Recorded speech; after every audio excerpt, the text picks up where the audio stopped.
En Propuesta Semanal hoy contamos con una personalidad muy conocida en los medios de comunicación, muy solicitado en los programas y es una persona polifacética.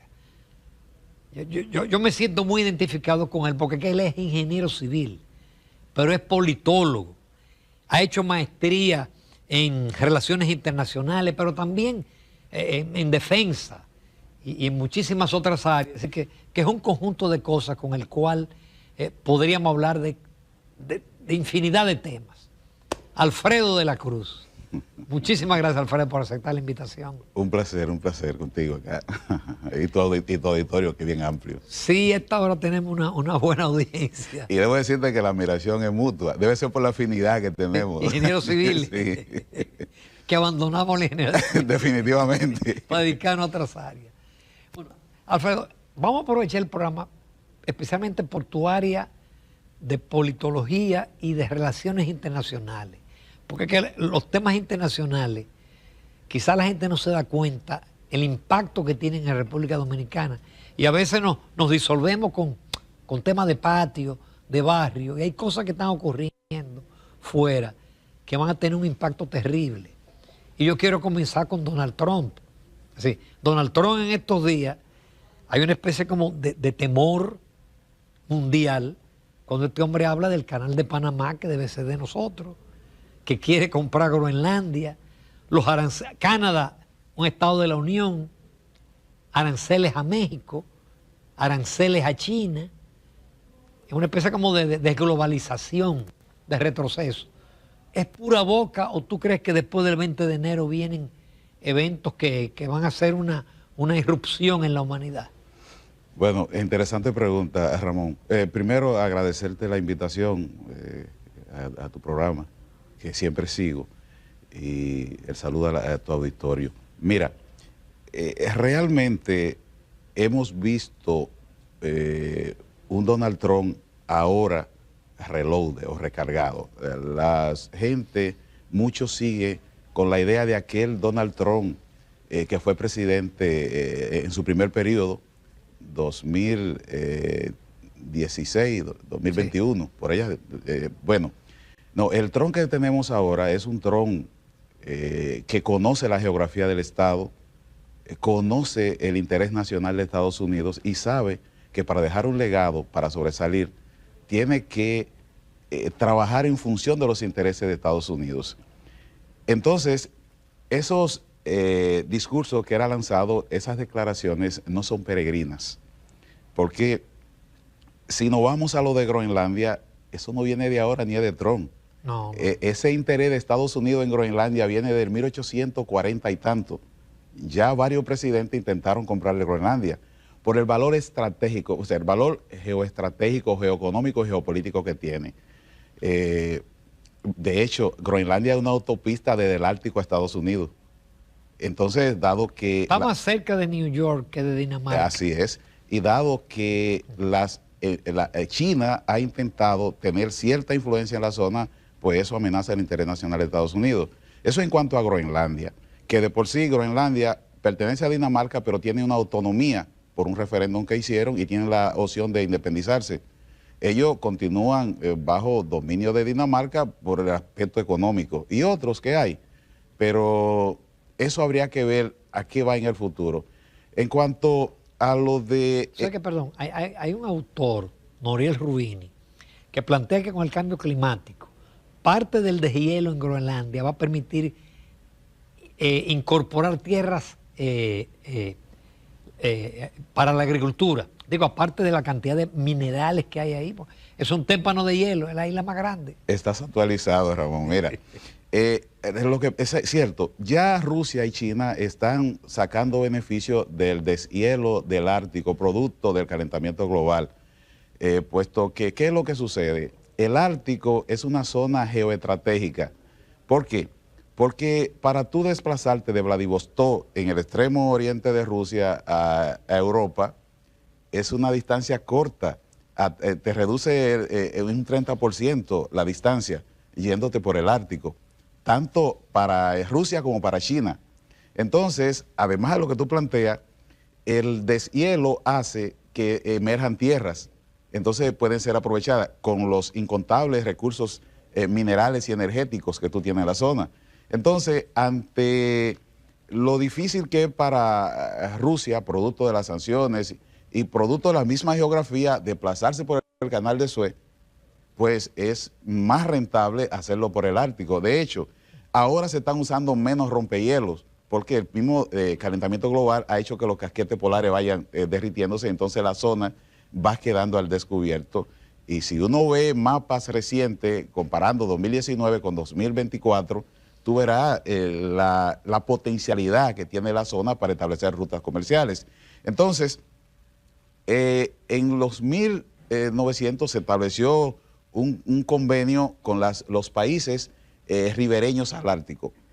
Todavía no se había aprobado la Convención del Mar de Naciones Unidas, que hoy dice que tú tienes 12 millas náuticas, 200 para... Bueno, entonces, en ese convenio inicialmente aceptado y no rechazado por nadie, solo tienen influencia las naciones que es ribereñas con el Ártico, lo que es Estados Unidos, Dinamarca, Rusia, Noruega.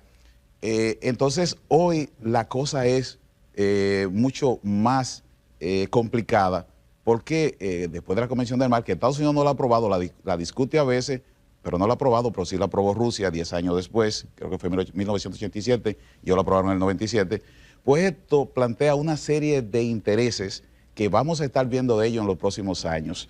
Eso es con relación al Ártico y lo que tiene que ver con Groenlandia. Y el canal de Panamá. Pero antes de llegar al canal de Panamá, me gustaría que viéramos lo que es el Golfo de México, que Trump también habló de cambiarle el nombre por Golfo de América. Pero, ¿qué pasa? Tampoco es una idea de Trump, no es una idea de ahora, para que vean que él no está improvisando. Hace unos 13 años, un senador demócrata de Mississippi planteó en el Congreso de Estados Unidos que le cambiaran el nombre al Golfo de México por Golfo de América. Eso es para tener más relación, porque este golfo es estratégico. Ya Estados Unidos ha ido reduciendo y terminando las reservas energéticas en la parte que ellos explotan. Ahora, en la parte que corresponde a México, hay recursos minerales y petrolíferos grandísimos. Y el interés parecería ser avanzar hacia esa parte. No obstante, desde 1600 y tantos ya se conocía esto como Golfo. Por ejemplo, el primer mapa mundi que hay de esa época, que hablaba de una América mexicana, aparecía ya el nombre de Golfo de México. Tú estás actualizado. Para estar contigo hay que estar así. Entonces, esto, como te digo, no es traído por los pelos. Tiene un contexto geoeconómico y geoestratégico. Entonces caemos a lo que es Panamá. Si bien Trump ha hablado de que el canal de Panamá, China está teniendo mucha influencia, la verdad es que cuando se firman aquellos acuerdos entre Jimmy Carter, que falleció lamentablemente en estos días pasados, un presidente que Estados Unidos lo mira como un presidente gris, pero es un presidente que el mundo debe agradecerle mucho porque hizo el mundo mejor. Tenemos, aquí en República Dominicana tenemos prueba de ello, cuando en el 78 se creó la crisis que llevó al presidente Antonio Guzmán al poder, salía el presidente Joaquín Balaguer. Esa crisis pudo sobrellevarse porque tanto Jimmy Carter como Carlos Andrés Pérez, entonces presidente de Venezuela, intercedieron en esa gran crisis que llevó a Antonio Guzmán al poder. Y por cierto, dejó unos cuantos senadores en control de Balaguer. Pero además debemos mencionar de Jimmy Carter que en esa época, 1978, más o menos por ahí, habían en Sudamérica, Argentina y Chile, dos dictaduras, la de Alfredo Stroessner en Chile y la de la Junta Cívico-Militar en Argentina, al frente de Videla, estaba al frente. Pues el Servicio de Inteligencia, la Embajada venezolana en Argentina, se enteró de un desplazamiento de tropas y vehículos militares que estaba enviando Pinochet, estaba enviando Videla hacia la frontera para una guerra con Chile. Pero Carlos Andrés Pérez, que era el presidente de Venezuela, tenía mala relación con los dos dictadores porque lo atacaba mucho. Entonces no tenía interlocutores. Lo que se logró fue comunicarse con Jimmy Carter, al asesor presidente de Estados Unidos. Pero Jimmy Carter también tenía mala relación con los dos porque atacaba a las dos dictaduras por asunto de los derechos humanos.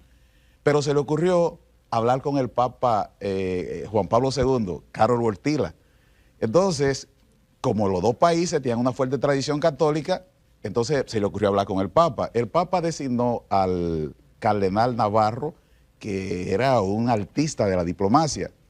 Y con esto se logró distender el conflicto que estaba en cierne en esas dos grandes naciones sudamericanas, que uno no sabe la dimensión que había tenido ese enfrentamiento militar entre esas dos dictaduras. Entonces, para citar esas, son de las grandes cosas que hizo Jimmy Carter que la humanidad debe agradecerle. Entonces, en lo de Panamá, lo que pasa es que tú sabes que desde un principio el Canal de Panamá es un proyecto geoeconómico, geoestratégico, geopolítico, el cual tuvo Estados Unidos que ceder a Panamá por los acuerdos de Torrijos-Carter, que fueron dos acuerdos con el que se devolvía la propiedad y se ponía fecha a esa entrega que ocurrió en 1999, pero además Estados Unidos se comprometía a si había algún inconveniente en la operación, tomar partido. No decía que se lo devolvía ni que iba a tomar el control del canal. Entonces, desde el punto de vista jurídico, es prácticamente imposible eso. Pero yo lo que pienso que detrás de esas declaraciones hay algo mucho más importante. Tú te recuerdas que el orden internacional actual que tenemos se desarrolló en Yalta después de la Segunda Guerra Mundial y se reforzó en la cumbre de Budapest cuando se desintegra la Unión Soviética y las armas de Ucrania van a Rusia. Ese fue el retoque a ese orden internacional que tenemos hoy. Pero en la actualidad, este orden internacional está herido de muerte. No podemos decir que estamos en un multilateralismo, pero sí es claro que no estamos en una hegemonía como en los 90, cuando solo estaba Estados Unidos después del desmembramiento de la Unión Soviética. Entonces, tarde que temprano hay que crear un nuevo orden internacional. Y las grandes potencias, que son las que siempre lo hacen, se van a sentar en la mesa. Entonces, ¿qué es lo que Trump está diciendo de una manera? Ok, China y Rusia, por allí. Eso es sagrado, Panamá es sagrado, Groenlandia es sagrado, el Ártico tenemos que discutirlo. Entonces le estoy diciendo claro, América para los americanos es una nueva versión de la, James Monroe. De la doctrina Monroe, ¿verdad? Entonces, tú sabes que el conflicto que hay en Europa del Este, en Ucrania, no tiene una solución militar. Ahí no está Ucrania en un conflicto bélico con Rusia, no, no, no. Ahí está Rusia y China enfrentadas a Occidente a través de la OTAN, donde Estados Unidos es el principal valedor de la OTAN y de Occidente. Entonces, esa guerra no tiene solución militar. La solución de esa guerra es negociada, es diplomática. Por tanto, los valedores de la grande potencia van a tener que sentarse en la mesa de negociaciones, repartirse el mundo nueva vez. Pero ¿qué sucede? Ahora hay nuevos actores regionales como Turquía, por ejemplo. ¿Qué tú haces con Turquía? ¿Y la India? La sacas de la mesa. Tú tienes a la India. La India tiene la población más grande del planeta, pero encima de eso es una potencia nuclear. Pero encima de eso, la India hoy tiene un aporta al Producto Interno Bruto Mundial más que el Reino Unido, que eso es mucho que decir. En el 1900, el 25% de la población mundial era la europea y una gran componente del Producto Interno Bruto Mundial. Sin embargo, hoy el porcentaje de la población mundial que responde a Europa es entre un 6 y un 7%. Y sí sigue aportando al Producto Interno Bruto Mundial un 17%, pero ¿hasta cuándo va a durar eso? Siendo que el eje económico se ha desplazado a Asia, al Indo-Pacífico. Y tú tienes países como Vietnam que aportan al Producto Interno Bruto Mundial igual o mayor que Francia. Entonces, el eurocentrismo se ha desplazado. Y eso es una realidad que habrá que reflejar en un nuevo orden mundial. Y esa es la situación que se está dando en la actualidad. Pero aparte de eso de la geopolítica, el tema de las tarifas, que rompe definitivamente el Tratado de Libre Comercio de Estados Unidos, Canadá y México. Si Trump impone aranceles altos a México y a Canadá y se lo va a imponer ya fue impuesto y se lo va a reforzar a China. ¿Sí? Lo que se teme es que haya una especie de desglobalización y de desacoplamiento entre China y los Estados Unidos y que se afecte el comercio mundial. Sí, mira, eso es muy importante lo que tú sugieres, lo que tú comentas. Y sí, acuérdate que la globalización como tal se la ganó China a Estados Unidos. Y eso es lo que Trump, la administración entiende de su primer periodo, ¿verdad? Y tratan de cambiar las reglas del juego. Acuérdate que China entra a la Organización Mundial del Comercio como un país subdesarrollado. Por tanto, las contribuciones que hace China son muy limitadas en cuanto a las responsabilidades del sistema de comercio internacional. Entonces, ¿qué es lo que pasa? Al cambiar la regla del juego, Estados Unidos quiere hacerlas más favorables a ellos. En México, por ejemplo, hay más de 30 marcas nuevas de vehículos chinos. Y eso significa que hay una cantidad grande de empresas chinas que, aprovechando la cercanía y las facilidades de mercado, se han introducido en México y están beneficiándose de esas facilidades. Lo sabe Estados Unidos, lo sabe Canadá. Y si bien un aumento de tarifa podría trastocar esa área de comercio, tal vez eso no sea de esa manera. Pero lo que sí está presionando para que China se comprometa un poco más con el mercado del fentanilo que está entrando a Estados Unidos por México y sobre esa gran realidad, sobre las reglas de origen que están siendo violadas y están llegando productos de China y traspasándose al mercado estadounidense, violando todo ese escudo que ha planteado Estados Unidos sobre China desde el punto de vista que Estados Unidos ha tratado de desacoplarse precisamente de China como fábrica del mundo y buscando otros lugares como Vietnam y el mismo México. Obviamente, de alguna manera esto afecta el comercio global y entre otras cosas de pandemia y costo de los fletes, son cosas que inciden realmente en el comercio global, por lo que, a decir de muchos, habría que ver qué tanto de esto es alarde y qué tanto de esto sea realidad. Bueno, estamos cerca de verlo cuando Trump llegue. El 20 de enero está ahí. Exactamente. Antes de irnos a la pausa, hay un tema que uno en la prensa aquí no se ha manejado mucho, que es el tema de Siria. Okay. La caída de un dictador en la cual aparentemente ganan los Estados Unidos, pierde Rusia, gana Turquía, pierde Irán. ¿Cómo tú ves? ¿Qué va a pasar ahí? ¿Va a pasar en Siria lo mismo que pasó en Egipto y lo mismo que pasó en Libia? Bueno, mira, esa pregunta interesante también. Mira, la guerra en Siria, la guerra civil siria, nunca se fue, nunca terminó y nunca fue una guerra a dos bandos. La guerra que estalla en 2011 al influjo de la primavera árabe, que se llevó en Túnez al presidente de Túnez y se llevó en Egipto a Hosni Mubarak, llegando al poder a través de un golpe de Estado el general Abdel Fattah al-Sisi. Bien, en el caso de Siria, que contó con el apoyo de Irán y su eje de la resistencia y el apoyo de Rusia.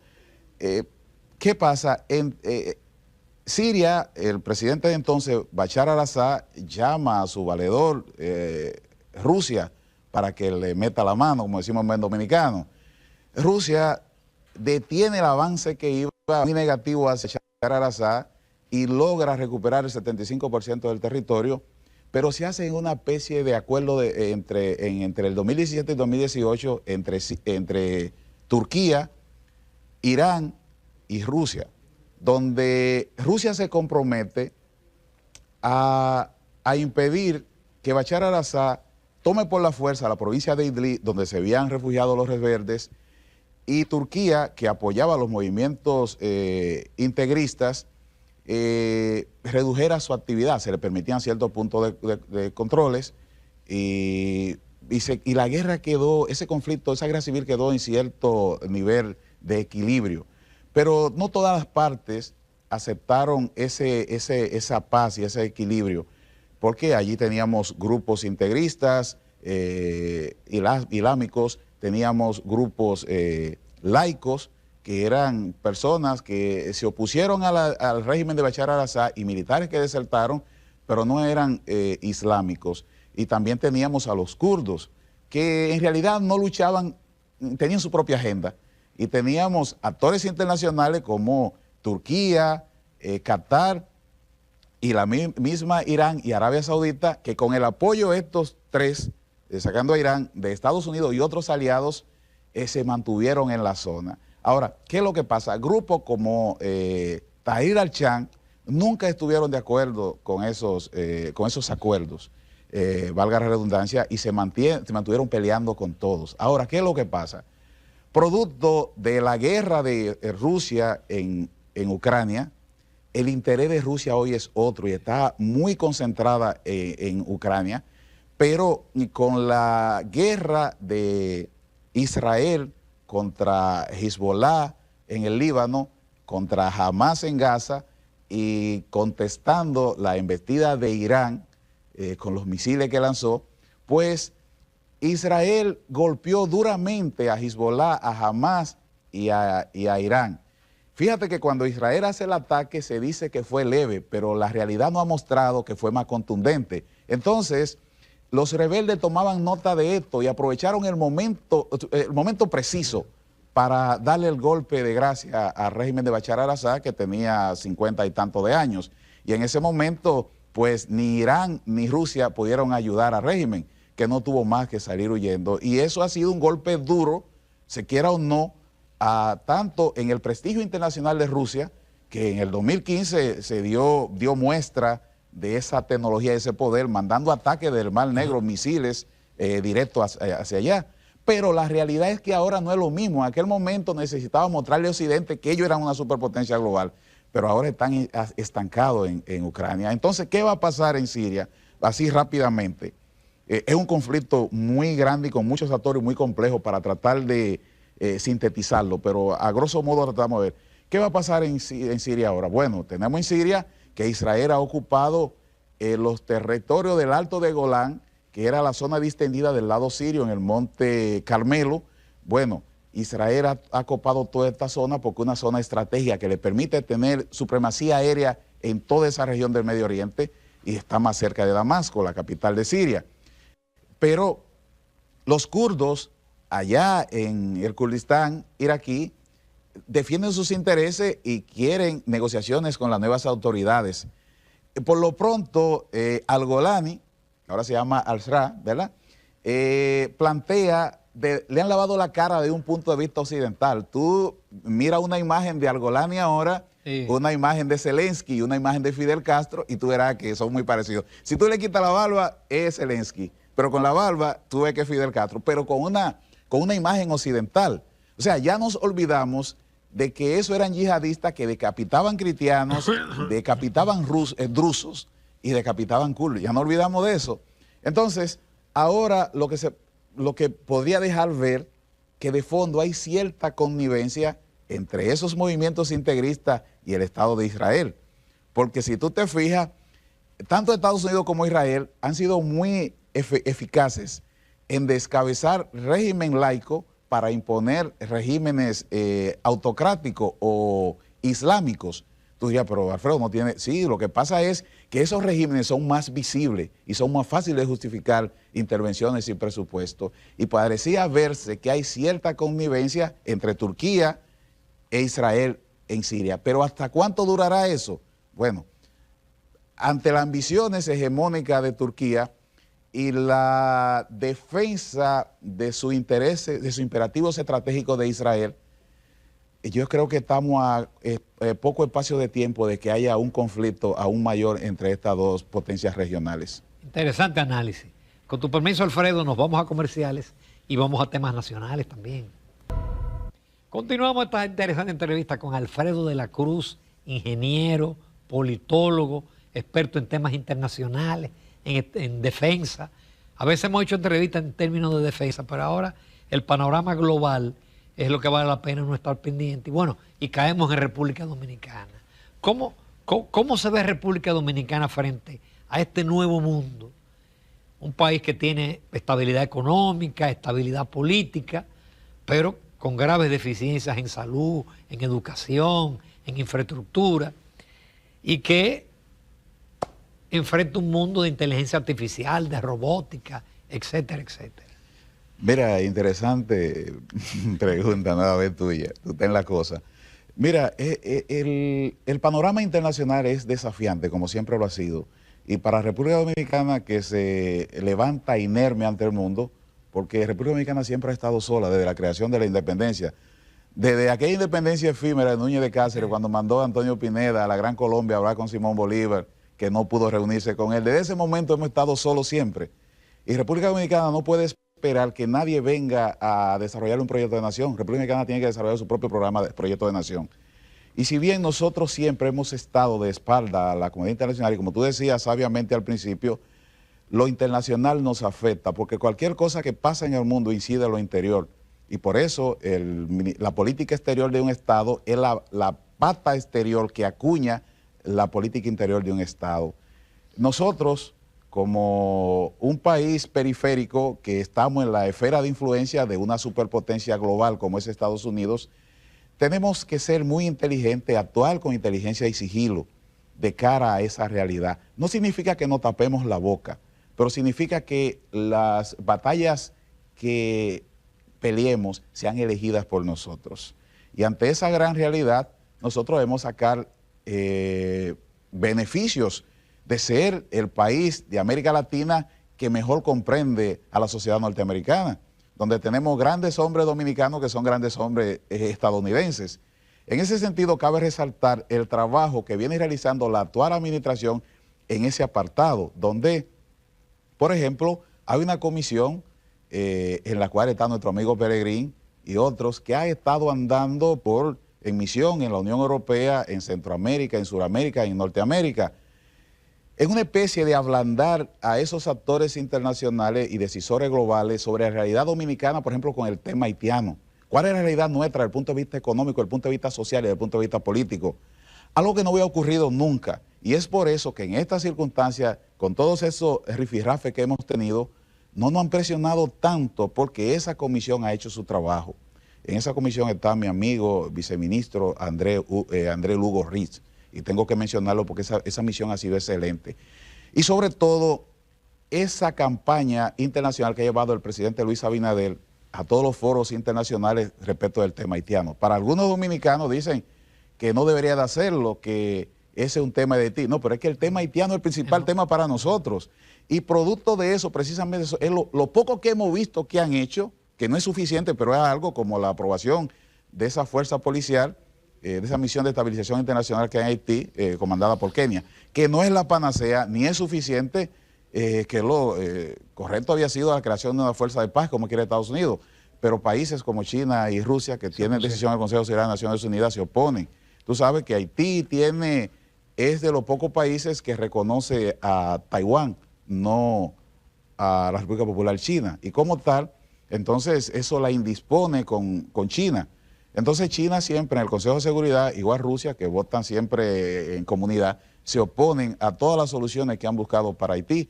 Entonces todo esto presiona nuestras finanzas, nuestra salud, nuestra economía, la vida social dominicana. Y no es que no seamos solidarios como muchas veces dicen otros pueblos, pero siempre tengo que ponerle una anécdota que estando sirviendo en la Unión Europea, con el viceministro que trabajaba entonces, yo planteaba hablar en la Comunidad Europea de la situación que teníamos. Él me comentó en ese momento, Alfredo, en este momento no, porque es que ellos no entienden la realidad. La mayoría de los pueblos de Europa, igual los pueblos de América, todos tienen raíces culturales parecidas. De hecho, los pueblos de América dejan que pasen los inmigrantes por dentro de ellos. Ellos no conocen la diferenciación étnica y social que hay entre nosotros y Haití. Ellos no entienden eso. Pero ya lo están entendiendo con el rechazo de la inmigración musulmana. Sí. Y el surgimiento de los partidos. No, después que esa comisión se envió, que mandó el presidente Luis Abinader por Europa, Centro, Sudamérica y Norteamérica, y esos esfuerzos que se han hecho, ya sí se está entendiendo. En Europa ya no se entienden. En otros foros que hemos estado ya sí no entienden. Sudamérica ya no está entendiendo porque han tenido la presión de la inmigración haitiana en Chile, la han tenido en Brasil, la han tenido en Centroamérica, la han tenido en México, en Tapachula. Entonces ya ellos están entendiendo cuál es la situación nuestra y por eso el momento es oportuno para que con un proyecto de nación bien orquestado, todas las fuerzas vivas de la nación y los partidos políticos sin un color particular, en este caso y en este tema, que es un tema nacional, nos unamos todos para buscar una solución desde el punto de vista dominicano a este problema, pero una solución al tema haitiano en Haití, con el gran compromiso de la comunidad internacional, porque este es un tema que tiene el potencial de destruir el proyecto de Nación Dominicana en el mediano y largo plazo. Definitivamente, oye, totalmente de acuerdo. Qué pena que no hay más tiempo. Tengo un compromiso de invitarte para el telematutino, porque se nos quedaron muchos temas para los que tratamos y me gustó mucho el enfoque tuyo en la última pregunta, porque coincidimos totalmente con el tema haitiano. Alfredo de la Cruz, muchísimas gracias. Vale, gracias a ti, Ramón, un placer. Continuamos, amables televidentes, en Propuesta Semanal.